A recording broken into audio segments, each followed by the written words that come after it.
ஒரு 2 நாள் கழிச்சு, இங்க தங்கராஜு ரொம்ப கோவமாவும், கையில ஃபோனோட வந்து வீட்டுக்கு வராரு. வந்துட்டு, "மாமா, என்ன மாமா பண்றதுன்னே எனக்கு ஒண்ணுமே புரியல மாமா" அப்படின்னு சொல்றாங்க. "என்னாச்சு மறுபடியும் ஏதாவது பிரச்சனையா உங்களுக்கும் ரேவதிக்கும்? ரேவதிக்கு இது மறுபடியும் அடிச்சிட்டீங்களா?" அப்படின்னு சொல்லி கேட்குறாங்க. "நான் எதுக்கு மாமா ரேவதிய போய் அடிக்க போறேன்? அன்னைக்கு பண்ண தப்பு நான் வந்து உணர்ந்துட்டு உங்ககிட்ட இனிமேல் அடிக்க மாட்டேன், கோவப்பட மாட்டேன்னு சொன்னேன்ல.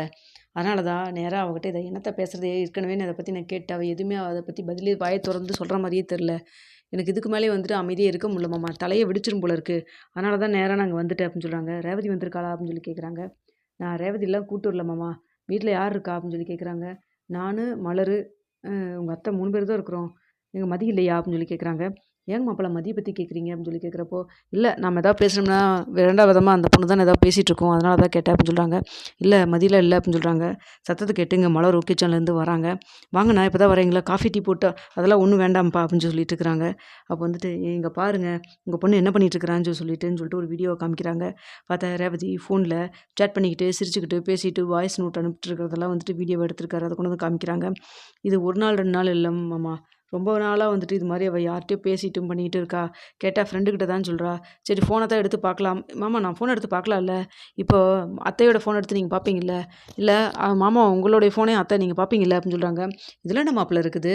ஏதாவதுன்னா நாங்க பார்க்கத்தானே போறோம். ஏன் திடீர்னு ஒவ்வொரு டைம் பார்த்தா டவர் கூட இருக்காது. சுரேஷ் கால் பண்றனாலோ, இல்ல நான் வந்து பாக்கியராஜ் கால் பண்றேன்னா கூட இவருடைய ஃபோன் தான் எடுத்து பண்ணுவேன். இதுல என்ன இருக்குது? அப்படின்னு சொல்லிட்டு இருக்கிறாங்க. அப்படிதாங்க அத்த நானும் ஃபோன கேட்டேன். அவ லாக் ஸ்க்ரீன் பின் நம்பர் போட்டு வச்சிருந்தா. ஓப்பன் பண்ணியும் குடுக்கவும் இல்ல. அப்படியே கேட்டாலும் பின் ஓப்பன் பண்ணி குடுத்தோன்னா, அடுத்த செகண்டே ஃபோன வாங்கிட்டு போயிடுறா. கிச்சன்ல வேலை செய்ற நேரம் போக மீதி நேரத்துல எல்லாம் ஃபோன பார்த்து ஏதோ சிரிச்சுக்கிட்டு, பேசிக்கிட்டு என்ன பண்ணிக்கிட்டே இருக்கா. யார்ட்ட பேசுறா, என்ன பண்றான்னு தெரியல. நான் அவ மேல சந்தேகமெல்லாம் படல. இருந்தாலும் இத என்னால டெய்லியுமே பார்த்துக்கிட்டு இருக்க முடியல மாமா. என்னன்னு தெரியல. நீங்களே கூப்பிட்டு கேட்டீங்கன்னா பரவால்ல. நான் அவகிட்ட ஏற்கனவே வந்துட்டு யார்ட்ட பேசுறேன், என்ன ஏதுன்னு கேட்டேன். நம்ம வீட்டுக்காரர் வருத்தப்படுறாரே, என்ன ஏதுங்கிறத அவ சொல்லியிருந்திருக்கலாம். ஆனா என்கிட்ட சொன்னது ஒண்ணே ஒண்ணு தான். ஃப்ரெண்டு கிட்ட பேசுறேன் மட்டும் தான் சொல்றா. மத்தபடி வேற எதுவுமே சொல்ல மாட்டேங்கிறா. நீங்களே பார்த்துட்டு கேளுங்க அப்படின்னு சொல்லிட்டு இருக்கிறாங்க. சரிங்க மாப்பிள நாங்க பேசுறோம் அப்படின்னு சொல்றாங்க. இன்னும் கொஞ்ச நேரத்துல நான் வீட்டுக்கு போவேன். அங்கேருந்து நான் வந்துட்டு போய் ரேவதிய அழைச்சிட்டு வரேன். நீங்களே பார்த்து கேளுங்க மாமா அப்படின்னு சொல்றாங்க. சரிங்க மாப்பிள அதெல்லாம் எதுவும் இருக்காது. நீங்க மனசுல எதுவும் போட்டு குழப்பிட்டு இருக்காதீங்க அப்படின்னு சொல்லிட்டு சொல்றாங்க. சரி மாமா நான் போய் கூட்டு வரேன்னு சொல்லிட்டு கிளம்பிடுறாங்க. இதெல்லாம் பார்த்துட்டு இருக்கிற மலரு உடனே இவங்க ரேவதிக்கு கால் பண்றாங்க. ரேவதி ஃபோன் எடுக்குறாங்க. "என்ன சொல்லுங்க? திடீர்னு என்ன கால் பண்ணியிருக்கீங்க? இப்ப தான் நம்ம வாய்ஸ் மெசேஜ் போட்டுட்டு இருந்தோம்" அப்படின்னு சொல்றாங்க. "இங்க பாரு ரேவதி, அ தங்கராஜ் அண்ணன் ரொம்ப கோவமா வீட்டுக்கு வந்துட்டுருக்கிறாரு. நீ ஃபோன் பேசுறது, என்கிட்ட சேட் பண்றதெல்லாம் அவர் தப்பா புரிஞ்சுட்டாரு. அன்னைக்கே நீ வந்து சொல்லியிருக்கலான்னு சொன்னதுக்கு, இல்ல பரவாயில்ல இருக்கட்டும்னு சொல்லிட்டு இருந்த. இப்ப பாரு இது எவ்வளோ பெரிய பிரச்சனையில கொண்டு வந்து விட்டுருக்கு பாரு" அப்படின்னு சொல்றாங்க. "என்ன சொல்றீங்க அண்ணி?" அப்படின்னு சொல்லி கேட்கிறப்போ, "ஆமா அவர் வீட்டுக்கு வந்தாரு. வந்தது மட்டும் இல்லாம, இது மாரி வந்துட்டு இப்படி பண்ணிட்டு இருக்கிறான். நான் அவனுக்கு ஏற்கனவே சொல்லிட்டேன்னு" சொல்லிட்டு ஒரு சந்தேக பார்வையோட தான் பேசினாரு. "என்ன பண்றதுன்னே தெரியல ரேவதி" அப்படின்னு சொல்றாங்க. இப்போ வந்துட்டு அம்மா, அப்பா என்ன சொன்னாங்க அப்படின்னு சொல்லி கேட்குறப்போ, "அதெல்லாம் ஒண்ணும் இருக்காது. நீங்க கவலைப்படாம போங்க பார்த்துக்கலாம்" அப்படின்னு சொல்லி தான் அனுப்பிச்சாங்க. அப்படின்னு சொல்லிட்டு இருக்கிறாங்க. "இப்ப என்ன வீட்டுக்கு தான் வந்துட்டு இருக்காரா?" "ஆமா. அங்க வந்து உன்னைய தான் கூட்டிட்டு மறுபடியும் இங்க வரேன்னு சொல்லியிருக்காங்க. உங்க அப்பாவும், அம்மாவும் வந்துட்டு இத பத்தி விசாரிக்கணும்னு சொல்லி கூட்டு வரேன்னு சொல்லியிருக்காரு" அப்படின்னு சொல்றாங்க. இவரெல்லாம் வச்சுக்கிட்டு என்ன பண்றதுன்னே தெரியல. இவரு என் மேல வச்சிருக்கிற நம்பிக்கை அவ்வளோதானா ரேவதி அப்படின்னு சொல்லி கேட்குறாங்க. "சரி நீ எதுவும் கோவப்பட்டு எதுவும் பேச வேண்டாம்" அப்படின்னு சொல்றாங்க. "கோவப்பட்டு பேசுறதா? நான் என்னத்த சொல்றதுன்னே எனக்கு ஒண்ணுமே புரியல" அப்படின்னு சொல்லிட்டு இருக்கிறாங்க. "சரி பரவால்ல விடு. அவர பத்தி தெரிஞ்சது தானே. பரவால்ல பார்த்துக்கலாம் விடு" அப்படின்னு சொல்லிட்டு இருக்கிறாங்க. சரி இப்ப நான் என்னதான் பண்ணட்டும்? அவர் வந்து கிளம்பி வீட்டுக்கு கூட்டு வரேன்னு சொன்னாருன்னா, சரி ஓகேன்னு சொல்லிரு. வேற என்ன பண்றது? அப்படின்னு சொல்றாங்க. சரி நான் பார்த்துக்கிறேன் அப்படின்னு சொல்லிட்டு ஃபோன வச்சுடுறாங்க. ஃபோன வச்சதுக்கப்புறம் மறுபடியும் வந்து வீட்டுக்கும் வராரு. "ரேவதி வா வெளில கிளம்பணும்" அப்படின்னு சொல்றாங்க. "எங்கேங்க?" அப்படின்னு சொல்லிட்டு கேட்குறாங்க. "ஏன் எங்கேன்னு சொன்னா தான் நீ வருவியா? வரமாட்டியா இல்லைனா?" அப்படின்னு சொல்லி கேட்குறாங்க. "இல்லங்க திடீர்னு எங்கேயோ கிளம்பணும்னு சொன்னா, அதுக்கு தகுந்த மாரி நான் ட்ரெஸ் பண்ணணும்ல" அப்படின்னு சொல்றாங்க. "ஓ! உனக்கு இப்ப ட்ரெஸ் பண்றதெல்லாம் தான் பிரச்சனையா இருக்குதுல்ல? மனுஷனுக்கு தலையெல்லாம் வெடிச்சுக்க மாரி இருக்கு. இப்ப ட்ரெஸ் பண்றது தான் பிரச்சனையா இருக்கா? இங்க பாரு ஒண்ணும் இல்ல உங்க வீட்டுக்கு தான் போறோம் வா" அப்படின்னு சொல்றாங்க. "ஏன் என்னாச்சு? அம்மா, அப்பாவுக்கு ஏதாவது பிரச்சனையா?" அப்படின்னு சொல்லி, "அதெல்லாம் ஒண்ணும் இல்ல. சும்மா தான் அங்க போலான்னு தோணுச்சு. வர்றியா இப்ப என்ன? சும்மா என்ன கேள்வி மேல கேள்வி கேட்டுட்டே இருக்க நீயி?" அப்படின்னு சொல்லி கேட்குறாங்க. சரி ஓகே செம காண்டுல தான் இருக்காரு போல இருக்கு அப்படின்னு சொல்லிட்டு 2 மினிட்ஸ்ல வந்துடுறேங்க அப்படின்னு சொல்லிட்டு போய் ட்ரெஸ் சேஞ்ச் பண்ணிட்டு வராங்க. வந்தோனே வந்துட்டு, "என்ன ஏன் அப்பளே போட்டிருந்த ட்ரெஸ் நல்லா தான் இருந்தது. ஏங்க எதுக்கு எடுத்தாலும் கேள்வி மேல கேள்வி கேட்டுட்டே இருக்கீங்க? ஏன் நான் இது மாரி ட்ரெஸ் பண்ணிக்க கூடாதா?" அப்படின்னு சொல்லி கேட்குறாங்க. "அதுக்கு இல்ல. சரி வா போலாம்" அப்படின்னு சொல்லிட்டு கூட்டிட்டு போறாங்க.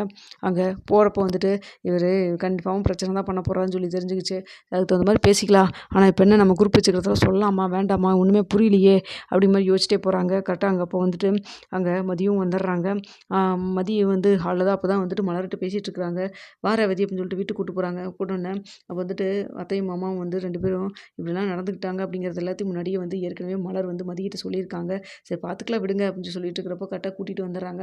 வந்தோன்னே மதிய பார்த்தோன்னே வந்துட்டு என்ன சொல்கிறதுன்னு தெரியாமல், "என்ன திடீர்னு வந்திருக்கீங்க?" அப்படிங்கிற மாதிரி மதி ஒன்றும் தெரியாத மாதிரி கேட்குறாங்க. அப்போ வந்துட்டு, "இல்லை சும்மா தான் இவர் தான் வந்துட்டு எங்கள் அப்பா அம்மாகிட்ட பேசணும்னு சொல்லி சொன்னார். அதான் சரின்னு சொல்லிட்டு வந்திருக்கேன்" அப்படின்னு சொல்லி பேசிகிட்டு இருக்கிறாங்க.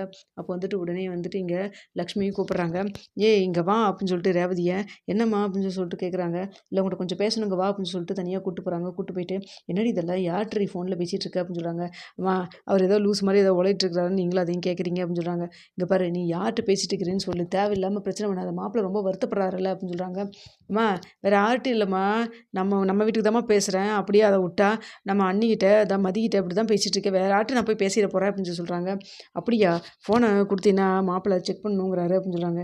"ஏம்மா அவர் தான் வந்து கொஞ்சம் கூட அறிவில்லாமல் என் மேலே சந்தேகப்பட்டு பேசிகிட்டு இருக்காரு, நீங்களும் அவருக்கு சப்போர்ட் பண்ணிவிட்டு ஃபோனை கொடுன்னு கேட்குறீங்க" அப்படின்னு சொல்லிட்டு இருக்கிறாங்க. அப்போ வந்துட்டு கரெக்டாக வந்து பாக்யராஜும் வந்துடுறாங்க. "என்னாச்சு, கார் வெளியில் நிற்கிது, எப்போ வந்தார், ஏதாவது பிரச்சனையா, நார்மலாக தான் வந்திருக்காங்களா" அப்படின்னு சொல்லிட்டு மலர்கிட்ட கேட்டிருக்காங்க. மலர் என்ன சொல்கிறேன்னு தெரியாமல், "ஏங்க நாங்கள் குரூப் வச்சுருக்கோம்ல, அது நாங்கள் தான் வச்சுருக்கோம்னு சொல்லி தெரியாமல் ரேவதி மேலே சந்தேகப்பட்டு இவர் இப்படிலாம் நடந்துக்கிட்டாருன்னு சொல்லிட்டு நடந்த விஷயத்தெல்லாம் சொல்கிறாங்க. நான் தான் அன்னைக்கே சொன்னேன்ல, அவரெல்லாம் திருந்தவே மாட்டாருன்னு சொல்லிட்டு அப்படின்னு சொல்லிட்டு கோவமா போகிறாங்க. "என்னங்க என் தங்கச்சி சந்தேகப்படுறீங்களா நீங்கள்?" அப்படின்னு சொல்கிறாங்க. "சந்தேகமெல்லாம் ஒன்றும் படல, என்ன யார்கிட்ட பேசிட்டு இருக்கான்னு தெரிஞ்சுக்கிறதுல ஒரு தப்பா?" அப்படின்னு சொல்லி கேட்குறாங்க. "அதை நீங்கள் சுமூகமாக ரேவதிகிட்ட கேட்டாவே சொல்லியிருப்பாளே" அப்படின்னு சொல்கிறாங்க. "எங்க உன் தங்கச்சிக்கிட்ட தான் கேட்டேனே, அவ இது சொல்லலையே" அப்படின்னு சொல்லிட்டு இருக்கிறாங்க. "ஏங்க அண்ணா அதெல்லாம் சொன்னேன், நான் வீட்டு ஆளுகிட்ட தான் நான் பேசிட்டு இருக்கேன்னு சொன்னேன், ஆனால் இவர் தான் நம்ப மாட்டேங்கிறாரு" அப்படின்னு சொல்கிறாங்க. "பார்த்தீங்களா தங்கச்சி சொல்கிறா பாருங்க, நீங்கள் தான் நம்ப மாட்டேங்கிறீங்கன்னு சொல்லிட்டு, அப்புறம் என்னங்க" அப்படின்னு சொல்லி பேசுகிறாங்க. "இங்கே பாருங்க, நான் நான் வந்து என்ன சொல்கிறதுன்னு எனக்கு தெரியல, நீங்கள் வந்து பண்ணுறதே சுத்தமாக சரியில்லை, இப்படி தான் வந்துட்டு கட்டின பொண்டாட்டி இப்படி தான் நீங்கள் சந்தேகப்படுவீங்களா" அப்படின்னு சொல்லி கேட்டுட்ருக்காங்க.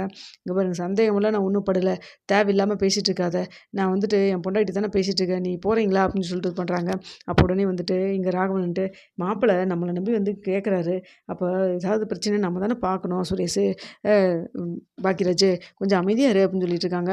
"அப்பா நம்ம தங்கச்சியை ரொம்ப சந்தேகப்பட்டு வந்து பேசிகிட்டு இருக்காருப்பா, இதுக்கு நீங்கள் வந்துட்டு பிரச்சனையை சால்வ் பண்ணுறேங்கிறீங்க, அப்படிலாம் அந்த பொண்ணு மேலே இது சந்தேகப்படாதீன்னு சொல்லி சொல்கிறத விட்டுப்புட்டு, நீங்கள் வந்துட்டு ரேவதி கூப்பிட்டு வந்து இப்படி விசாரணை பண்ணிக்கிட்டு இருக்கிறீங்க, விசாரணை கைதி மாதிரி. ரேவதி நீ வா, நம்ம ரூம் போகலாம் வா" அப்படின்னு சொல்லி சொல்லிட்டு இருக்கிறாங்க. இதை பார்த்துட்டு இருக்கிற உடனே வந்துட்டு, "டேய் நான் தான் பேசிகிட்டு இருக்கேன்லடா" அப்படின்னு சொல்லிட்டு ராகவன் கோவமாக பேசுகிறாங்க. "அப்பா நீங்கள் அவன் மாப்பிள்ளை சொன்னாருன்னா அதெல்லாம் ஒன்றும் இல்லைன்னு சொல்ல விட்டுட்டு, ஃபோனை வாங்கி செக் பண்ணுறதுக்கு ஃபோனை கொடுன்னு கேட்டுட்டு இருக்கீங்க, இதெல்லாம் நல்லதுக்கு இல்லை" அப்படின்னு சொல்லி ஃபோனை இப்படின்னு வாங்குறாங்க.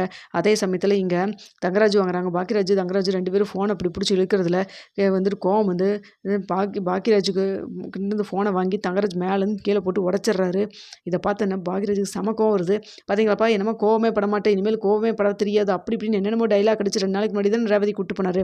நம்ம முன்னாடி இப்படி இவ்வளோ தூரம் கோவப்படுறாரே அப்படின்னு சொல்லி சொல்கிறாங்க. "இங்கே பாருங்க மாமா, நான் வந்துட்டு பிரச்சனைனா அங்கே இது வச்சு நான் எதுவுமே நான் கேட்டுக்கவே இல்லை, நேராக ரேவதி கூட்டிகிட்டு நான் இங்கே தான் வந்திருக்கேன், ரேவதியை பார்த்து நீங்களே பேசி பதில் சொல்லுவீங்கன்னு சொல்லிட்டு, நான் கரெக்டாக தானே பண்ணிகிட்ருக்கிறேன், இவர் தான் என்னை கோவப்படுத்துகிற மாதிரி தேவையில்லாமல் ஃபோன் எல்லாம் கொடுக்க முடியாதுன்னு சொல்லி வாங்கினாரு, அதனால தான் ஒன்றுக்கு ஒன்று இப்போ பிரச்சனையாச்சு" அப்படின்னு சொல்லி பேசுகிறாங்க. "டேய் கொஞ்சம் அமைதியாக தான் இருவேடான்னு சொல்லிட்டு பாக்கியராஜை தான் திட்டுறாரு இங்கே ராகவன்." இதை பார்த்து பாக்கியராஜ் செம கோவப்படுறாரு.